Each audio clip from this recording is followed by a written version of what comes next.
Okay, so it's that time of year for trying to get into full classes. The wait list goes away on the first day of school. So what's really important is that you understand this course approval form, the blue slip, as you'll hear it called across campus.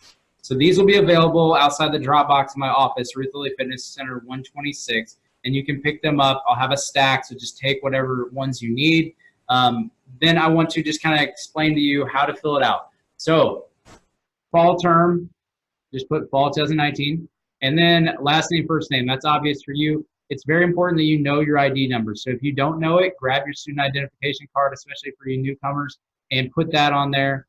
And then the CRN, subject code, course number, and section. That is available. If you're already on the wait list, you can go ahead and use that, your schedule, because it'll show up on your detailed schedule. But also when you're searching and browsing for classes, you can see all this information. So the CRN number is a 5-digit number, probably starts with a 1. And then the subject code, so let's say we're trying to do SOC 101, so section 1. So for subject would be SOC, course would be 101, and then section 01. So every class has a subject code that has a course number, a section number, and a CRN. So you need all of that information. It's very critical that you have that. And then that's all you have to do as far as completing the form. But then you have to send it in person. If it's an online class, you can email permission with this, maybe take a picture of the form.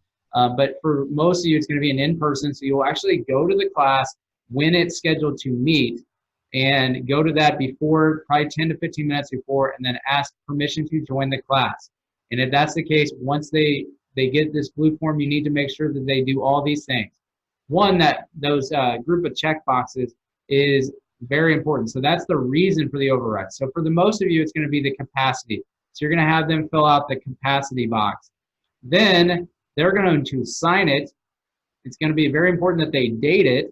And then also they're going to print their name so that we can read it. If we can't read it, then that becomes a problem.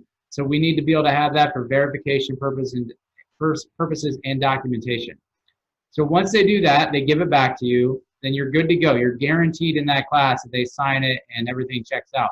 But you have to get it back to me or the registrar's office, but primarily they want you to send it to your advisor. So what you'll do is you'll bring it back to my office and you'll put it in the drop box of Ruth Lilly Fitness Center 126. And then I will get it, process it, and then I will email you. So it might help if you put your email address on the back of the form. I can look up your email address, but it would speed up. So I would appreciate that if you can remember. But that is what we need to do to get the blue slip. So you will get an email from me once it's officially on your schedule. And then it'll just be like you were in it officially. Okay, so we got the first 5 days of the semester to be able to do this, but really a lot of classes are either Monday, Wednesday, Friday, or Tuesday, Thursday. So you really want to try and go in that first day so that you're not slowing down the rest of the class.